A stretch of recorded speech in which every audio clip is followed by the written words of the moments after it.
boil all of our chicken drumsticks. I'm gonna add a bit of chicken bouillon, a bit of MSG, black pepper, a little bit of ground ginger. Oops, I added a little bit much. Anyways, I'm gonna add some onion powder, garlic powder, some brown sugar, because we're gonna add a lot of salty ingredients, so I'm just gonna add a bit of brown sugar. Some oyster sauce, just a small amount. Now I'm gonna add soy sauce, and honestly you guys could just buy like any kind of marinade at the store. That's what I usually do, but today I got time, okay? And then a bit of hoisin sauce. I also added a small drizzle of sesame oil as well, and then we'll put these in the oven at 475 from 45 minutes up to an hour. The last 10 minutes I'm gonna put it on a broil so it could be a little bit crispy.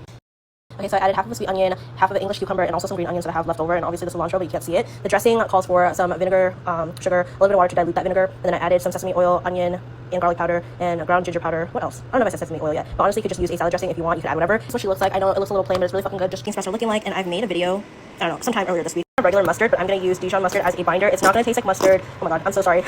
We'll just start off with that much, and then if we need more, we'll add more. And then I'm gonna add 2 packets of Sazon. Like I said, there's 12 pieces in here. I'm gonna add garlic powder. Oh my god. Onion powder, and some black pepper, a very small amount of chicken bouillon, and then a small bit of brown sugar, a small pinch of MSG to bring out all the flavors. And my chicken is done now. This is what it looks like. So this is what my pork loin is looking like. Now we're just gonna pan sear everything. Like I said, we're just gonna sear it. We're not gonna cook it all the way through. Just a nice little sear.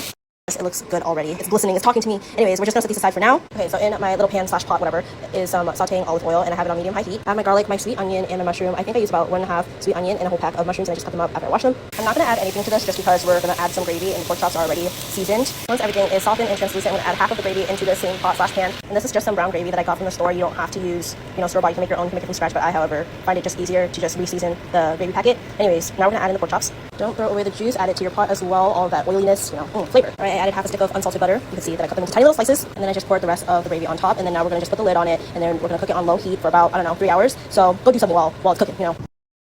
Oil, balsamic and roasted onion veggie roaster. Wow, seasoning blend from Costco. I always use this whenever I'm making roasted potatoes. Some of my melted butter. It was supposed to be half a stick, but it kind of exploded in the microwave. So I'm just gonna use what's left in here. A bit of black pepper, some parsley. Sorry about that. Make some green beans. It's just canned green beans, and then I like to add a little bit of chicken bouillon, garlic and onion powder, and a small amount of black pepper, and that's literally it. And when you mix it up, just be very gentle and careful so you don't mash it up and break it into tiny pieces, since it's already cut and they're already canned. And I like to keep the liquid that it comes with so it doesn't dry it out. I don't know, personal preference, I guess. I don't, drink the juice that comes with it. It's just to keep it nice and moist, I guess, and to prevent it from drying out.